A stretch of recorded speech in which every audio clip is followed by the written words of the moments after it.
The challenge I've set out for myself here is to be able to run my pop can stove much longer and to be able to refuel it from a distance without having to put it out. So here we go. So far this has just been for fun. I have not found an actual practical use for this, and there may not be a practical use. However, I'm working on finding one, and I'm going to try and make it less complicated and safer. Stay with me. What are you up to? So, in here, I got methyl hydrate right to there. I have a wick, piece of brake tube. I have wick going all the way around the inside. It comes out inside the inner wall. And then I have a screw I threaded the end of the brake line and then mounted it in there, and inside it heats up that. You have to preheat it. It starts drawing the fuel from the wick, which I pre-wicked, and then this should burn for a lengthy amount of time. Okay, the theory is good, but this is why we do tests. I couldn't get enough draw off this wick to get fuel, so I move on to my next test. Doing a test modification. So I have a piece of 1/4 inch brake line, JB welded. Inside here, there's a hole in this where I've pulled a piece of wick, and the wick goes all the way around and comes through, stops about there. And then I just have a 1/4 ID plastic tube siliconed to this bottle. This is for test. If it works, I'm going to get an aluminum bottle and I'm going to put a valve on it.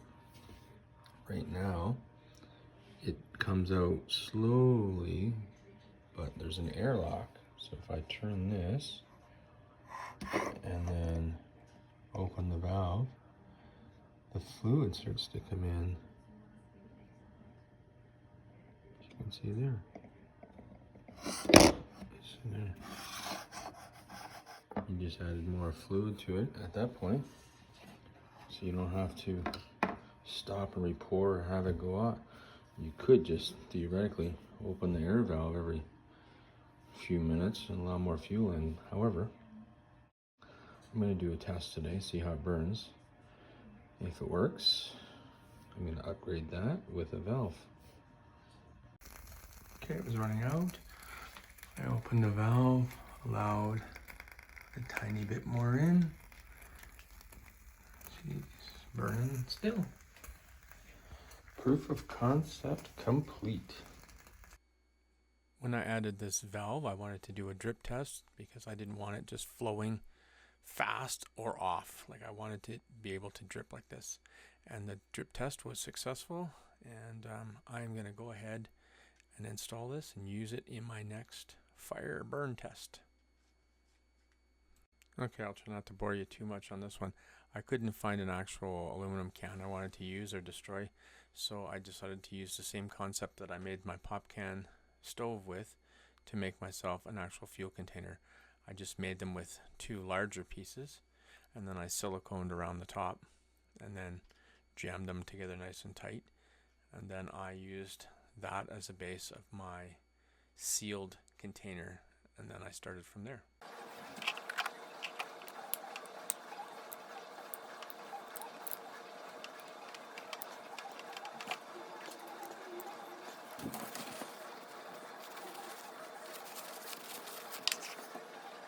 Okay, well, I was mostly guessing on the size of these, and I probably jammed it together further than I had to, which left me a little bit of edge here. So I just took my my hemostats and I used them to kind of knurl the edge back over. It probably makes even a better seal. So it, well, not necessarily a seal, just so the cans can't come apart. I hope you're finding some of this interesting, and if not informational, but spark some of your interest and help you try and reach out and do some of your own testing and maybe come up with another idea. If you appreciate this, I would love a subscribe. Smash that subscribe button. Appreciate it. Thank you.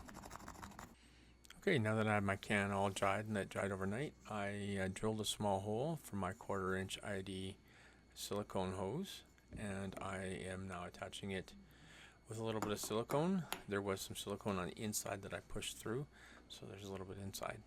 And now I will just seal up around the outside, and then we will get going with the testing. So excited.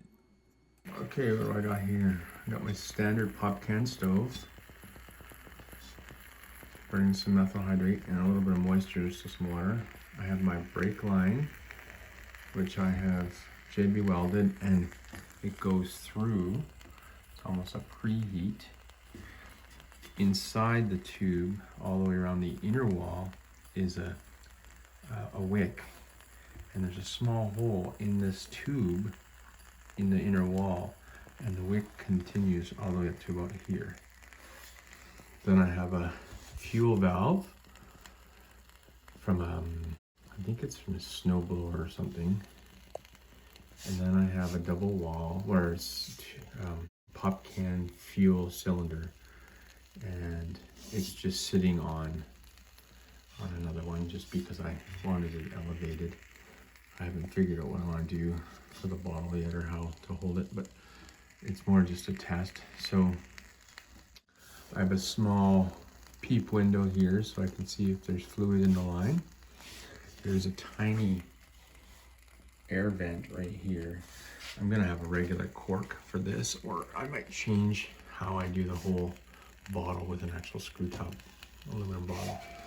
But for now, this will continue to wick through here. You can see there's a little bit of fuel in there now. I have this cracked just slightly because directly toward you is closed, so it's just cracked enough to just drip. So it's dripping down into the wick along the brake line, and then into the wicking that goes all the way around the inside of the fire ring. So now you can pretty much cook as long as you want. You don't have to take it off. You don't have to re-prime it. You don't have to not know when your food stopped burning. You can just have a quick look here, and if you're fearful, like the flame starts to lower down, you could just crack this just a little bit more and get a little more fuel in there. But it won't pour down because of the filter and the wick all the way stuffed tight inside there. Anyway, that's the test so far. Okay, so obviously this can continue to burn for as long as I have fuel in here, which you could refuel at any time. You could add more during the fire. So if you wanted to burn and cook for an hour, maybe you're boiling crabs, I don't know. It's just an interesting thought so that you're not doing it. So now that I have this slightly cracked, I'm going to turn it into the off position. Sorry about that, not really a one-handed operation.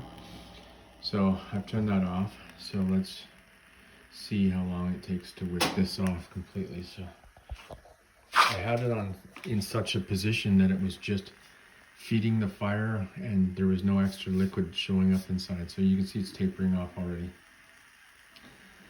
So it was basically burning off what was on the wick and not a big puddle of fluid that was sitting inside there.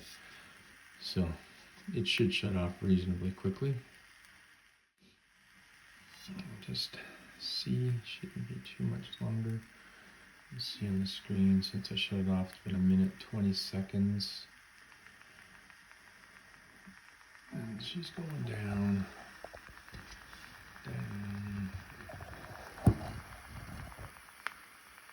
So it's a good fire there, but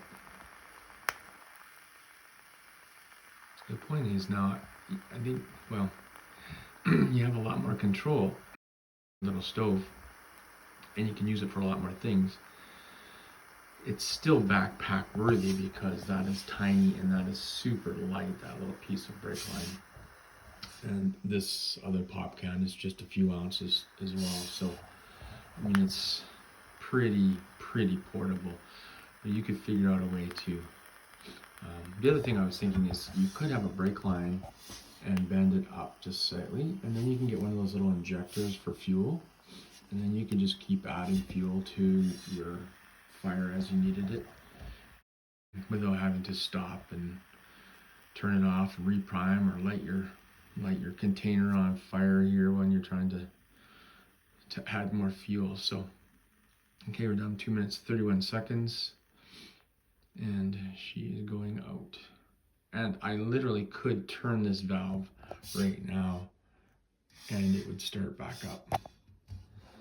So it's pretty cool. And it's just the residuals in there burning now.